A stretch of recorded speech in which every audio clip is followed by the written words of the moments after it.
병은 반드시 원인이 있다. 이것을 부정할 사람 없죠. 반드시 원인이 있습니다. 근데 원인을 모르면 치료할 수가 없어요. 여러분, 고혈압은 불치병이라고 그러잖아요. 어떤 의사분들이 나와서 이건 못 고친다. 못 고치는데 약을 주잖아요. 왜 약을 줍니까? 고치는 약이 아니에요.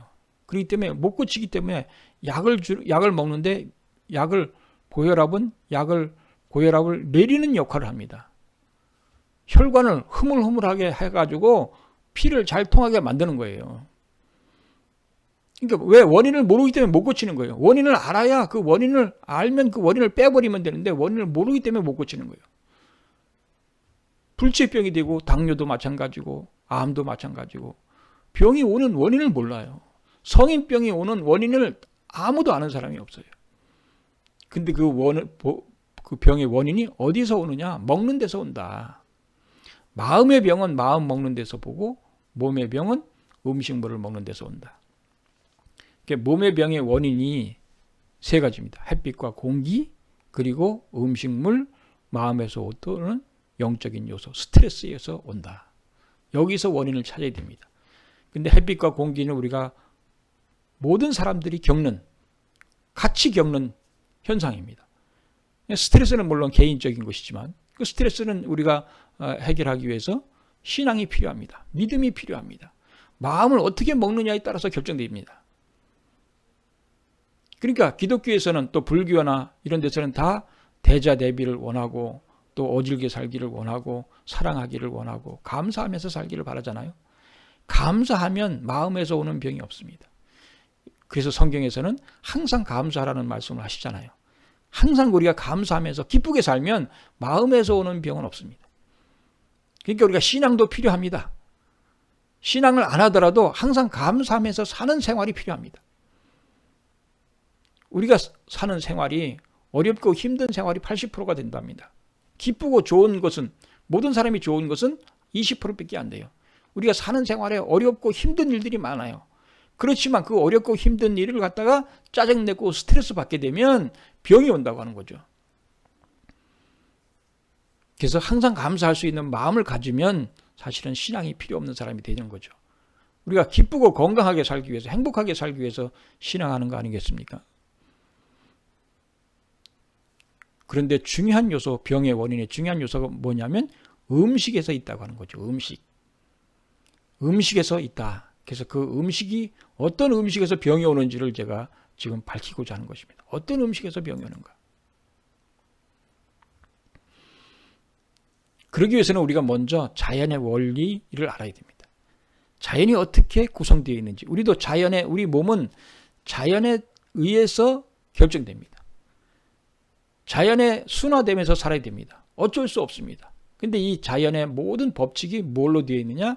이 모든 세상은 다 음양으로 되어 있다. 동양 철학에서도 이 모든 태극에서 음양이 나오고 음양에서 오행이 생성되고 오행에서 만물이 생성되어 있다. 그래서 모든 존재는 다 음양으로 존재한다. 이렇게 규정하고 있습니다. 하나님이 신께서, 창조주께서 바로 음양으로 계시기 때문에 그렇습니다. 음양으로 계신 분이요. 하나님이 아버지, 어머니 성품을 갖고 계시다. 양성과 음성의 중화를 이루고 있다. 이렇게 말하고 있잖아요. 이것이 뭐냐면 모든 존재는 바로 하나님을 닮만한 음과 양으로 되어 있다. 그래서 모든 식물도, 모든 동물도, 모든 인간도 음과 양으로 되어 있습니다. 이것을 부정할 수 없습니다. 이것이 내가 만든 게 아니에요. 신께서 그런 분으로 계시고 창조주께서 그런 분으로 계시고 자기를 닮아서 이 우주와 만물을 창조하고 인간을 창조했습니다. 그래서 이 우주에는 음양의 법칙이 있습니다. 플러스와 마이너스는 잡아당깁니다. 서로 땡깁니다. 자연 만물도 그렇고 에너지든 모든 것도 플러스 마이너스는 잡아당깁니다. 그리고 힘을 냅니다.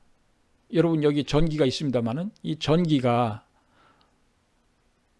플러스와 마이너스가 만날 때 빛을 내는 것입니다.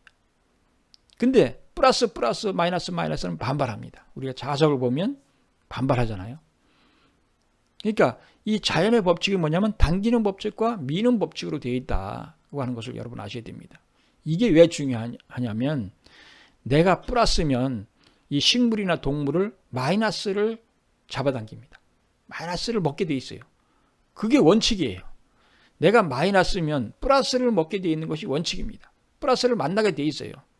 내가 남자면 여자를 만나야지 여자면 또 남자를 만나야 되는 것과 마찬가지입니다. 그래야 힘이 나고 번식이 벌어지는 겁니다. 이게 이 자연의 법칙이 그렇게 돼 있어요. 어쩔 수 없어요. 이게 자연의 법칙이 바로 음양의 법칙이라고 하는 것입니다. 당기느냐 받느냐. 그러니까 음식을 먹었을 때 내가 좋아하는 음식이 있고 싫어하는 음식이 있잖아요. 여러분도 좋아하는 음식과 싫어하는 음식이 갖고 있잖아요. 이 좋아하는 음식과 싫어하는 음식을 우리가 알아야 된다고 하는 것이죠. 내 몸에 맞는 음식이 있고 맞지 않는 음식이 있다. 이것을 말씀드리는 것입니다. 그러면 이 양성과 음성을 어떻게 구분하느냐 하는 것입니다. 양성과 이 모든 우주는 다 양성과 음성으로 되어 있습니다.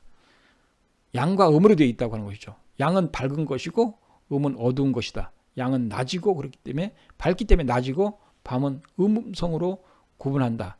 양은 뜨겁고 음은 차갑다. 그리고 여름이고 겨울이고 높고 낮은 것, 단단하고 부드러운 것, 표면, 이면 이런 부분을 갖다 양과 음으로 구분되어 있다. 도달한 부분도 양이고 들어간 부분은 음이다. 이렇게 구분하고 있습니다. 그래서 이 우주를 구분하는 방법이 이 양성과 음성으로 구분하는 방법이 되겠습니다. 양은 뜨겁다고 그랬잖아요. 양은 뜨겁기 때문에 물 소비가 많고 다만 추위에 강합니다. 그럼 음은 차갑기 때문에 물 소비가 적고 더위에 강합니다. 우리 인간을 보면 내가 양이다 그러면 물을 많이 먹게 되고 또 추위에 강합니다. 왜? 내가 뜨겁기 때문에 추위에 잘 견디는 거죠. 또 음은 차갑기 때문에 물을 적게, 우리가 여름에 물을 많이 먹고 뜨거울 때 물을 많이 먹고 추울 때 물을 적게 먹는 것과 마찬가지입니다. 그리고 음은 또 차기 때문에 더위에 강합니다. 이것에 대해서 이제 구체적으로 한번 설명해 보겠습니다. 모든 존재는 음양으로 되어 있다. 식물이 음양과 양으로 되어 있다. 또 동물도 음양으로 되어 있습니다. 인간도 음체질, 양체질로 나눈다고 하는 것이죠. 식물의 음양을 구분해 보겠습니다. 양은 뜨겁다 그랬잖아요. 여러분 뜨거우면 어떻게 합니까? 뜨거우면 햇빛을 많이 받아야 됩니까? 적게 받아야 됩니까? 적게 받아야 됩니다. 왜? 내 뜨거우니까. 그래서 뜨거우면 적게 받아야 되기 때문에 잎사귀가 넓어야 되겠습니까? 좁아야 되겠습니까? 잎사귀가 좁아야 됩니다. 갈라져서 있어야 됩니다. 뾰족뾰족할 것일수록 자기가 뜨겁다는 뜻입니다. 그래서 이런 뜨거운 것은 바로 햇빛을 적게 받아야 하기 때문에 이 식물은, 뜨거운 식물은, 양의 식물은 간단히 말하면 잎사귀가 갈라지거나 뾰족합니다. 그러나 차가우면은 우리가 추울 때는 어디를 갑니까? 양지 쪽을 가듯이 차가우면 햇빛을 많이 받아야 됩니다. 햇빛을 많이 받기 위해서는 잎사귀가 넓어야 될까요? 좁아야 될까요? 잎사귀가 넓어야 됩니다. 그래서 신께서는 우리 인간에게 이러한 모든 이 식물에게 이러한 구성을 통해서 만드셨다고 하는 것이죠. 그래서 잎사귀가 갈라진 무는 양성질이고 잎사귀가 넓은 배추, 양배추나 이런 것들은 바로 음의 성질을 갖고 있다. 음의 식물이다. 이런 얘기입니다. 당근, 잎사귀가 뾰족뾰족하죠. 순무도 잎사귀가 갈라지고 미나리도 잎사귀가 갈라졌습니다. 부추, 수박 마찬가지입니다. 이런 것들은 바로 양성질의 양의 식물이다. 그러나 배추나 양배추, 오이나 가지나 호박, 상추, 우엉, 참외 이런 것들은 잎사귀가 넓습니다. 둥그렇습니다. 이런 것들은 바로 음의 식물이다. 그리고 감자도 잎사귀가 갈라졌고 고구마는 잎사귀가 동그랗습니다. 그렇기 때문에 감자와 고구마도 감자는 양의 식물이고 고구마는 음의 식물입니다. 그러면 감자는 양의 식물이기 때문에 추위에 강합니다. 그렇기 때문에 얼어도 먹을 수 있습니다. 고구마는 음의 식물이기 때문에 추위에 약합니다. 고구마는 얼면 반드시 썩습니다. 그리고 양의 식물인 감자는 물을 많이 먹어야 되고 음의 식물인 고구마는 물을 적게 먹어야 됩니다. 그래서 감자는 고랑을 파서 심어도 되고 고구마는 고랑을 파서 심는 게 아니라 둔덕을 만들어서 심어야 됩니다. 배수가 잘 되는 곳에 심어야 됩니다. 배수가 잘 되지 않는 곳에 물이 많은 곳에 고구마를 심으면요 고구마가 안 열립니다. 제가 서울에 있을 때 화단에 고구마를 심었습니다. 고구마를 심어가지고 매일 아침마다 물을 줬습니다. 얼마나 잘 크는지 몰라요. 잎사귀가 얼마나 잘 크는지 모르는. 그래서 담장을 넘어가지고 바깥에까지 그냥 그 잎사귀가 그 길 바닥까지 그냥 막 뻗쳐나갔습니다. 가을이 돼가지고 이제 고구마를 캤습니다. 고구마를 캤는데 하나도 안 달렸어요. 또 캤는데 하나도 안 달렸어요. 계속 캐갔습니다. 그런데 맨 마지막에 끝에 가서 고구마가 달렸더라고요. 왜 고구마가 달렸는가 보니까 내가 아침마다 물을 줬습니다. 호수를 해가지고 쭉 물을 뿌려가지고 주었는데요. 그 맨 끝에 있는 고구마는 물이 잘 안 가는 곳이었습니다. 어쩌다 한번 가고 잘 못 가는 그런 그 곳에는 고구마가 달렸고 그 매일같이 물이 갔던 그 고구마에서는 고구마가 하나도 안 달린 것을 봤습니다. 그러니까 이 자연의 법도가 그렇습니다. 자연의 법도가. 특히 이제 쌀이나 찹쌀, 뭐 보리, 밀 이것이 이제 대표적인 곡식인데요. 양성질은 양의 음식은 뜨겁기 때문에 물을 많이 먹습니다. 그러니까 이 벼는 물 속에서 살아야 돼요. 그러나 보리나 밀은 물 속에 있으면 썩어버려요. 그러니까 양의 식물은 뜨겁기 때문에 물을 많이 먹지만 음의 식물은 차갑기 때문에 물을 많이 먹으면 썩습니다. 죽습니다. 그러니까 벼는 물이 없으면 타버려서 죽어요. 그러나 보리나 밀은 물이 많으면 썩어버린다고 하는 거죠. 물속에 담가지면 썩어버린다고 하는 거죠. 이런 원칙이 있다고 하는 거죠. 그러니까 우리가 이 농사를 짓는데도 또 화훼 작물을 하는데도 물을 많이 먹는 식물이 있고 적게 먹는 식물이 있습니다. 제가 서울에 있을 때 제가 교회를 보고 있습니다만은 교회 양옆에 뭐가 있었냐면 고무나무가 있었습니다.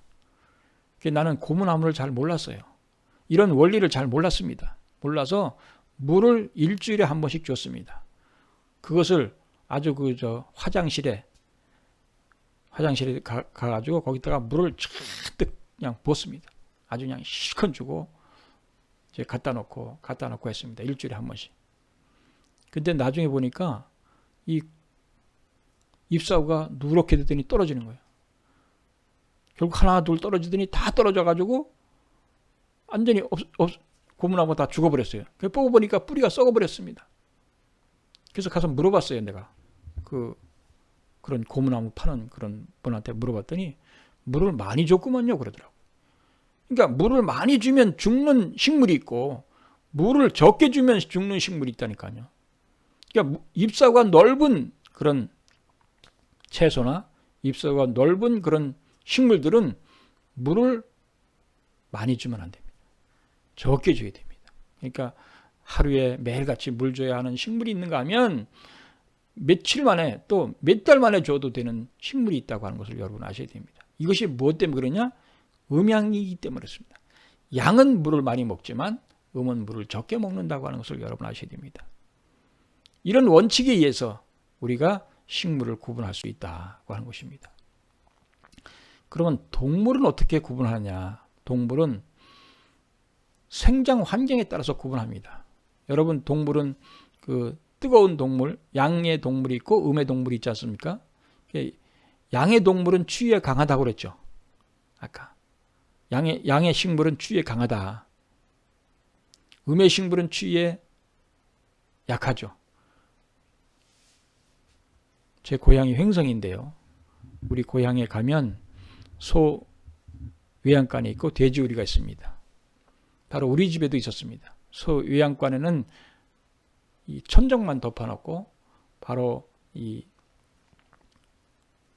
다 통하도록 되어 있습니다. 그런데 돼지우리는 어떻게 졌냐면 딱 막아놓고 문도 조그맣게 해놓고 심지어는 보온덮개, 바깥에 보온덮개까지 다 해서 덮어놨습니다. 소 목장이 어디 있습니까? 한국의 최고의 그 유명한 소 목장이 대관령에 있습니다. 한국에서 가장 춥다고 할 수 있는 대관령에 소 목장이 있습니다. 왜 거기다 했을까요? 그 자리가, 그 장소가 목장하기에 가장 좋은 환경이기 때문에 그렇습니다. 그러니까 소는 따뜻한 양성의 동물입니다. 닭도 마찬가지고요. 그래서 이 닭은 특히 여름 되면은 폐사하는 경우가 많잖아요. 날씨가 뜨거우면 알도 잘 안 낳고 폐사하잖아요. 올 여름에도 많은 닭이 죽었습니다. 많은 닭이 폐사했습니다. 왜? 너무 뜨겁기 때문에.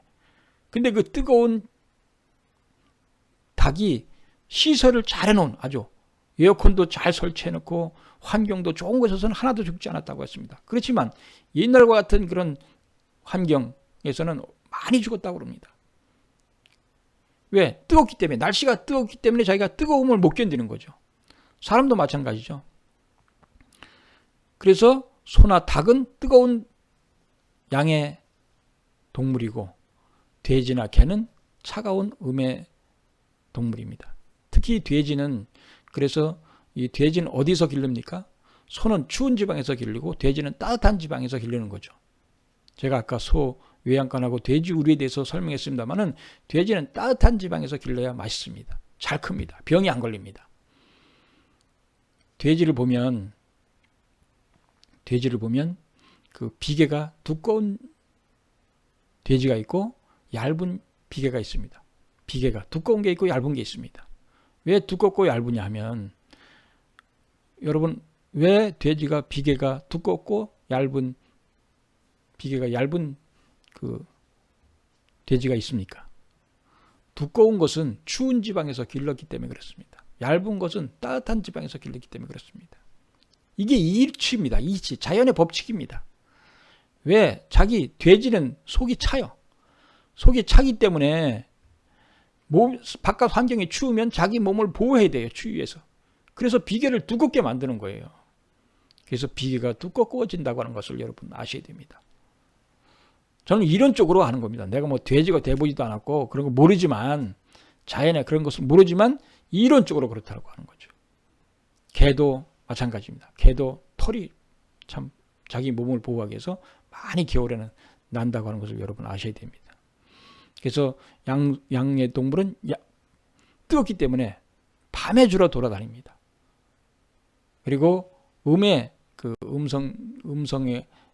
성질의 그 동물은 낮에 돌아다니고, 그리고 민물고기가 바로 양의, 바닷고기는 음의 성질을 갖고 있다, 이렇게 볼 수가 있습니다.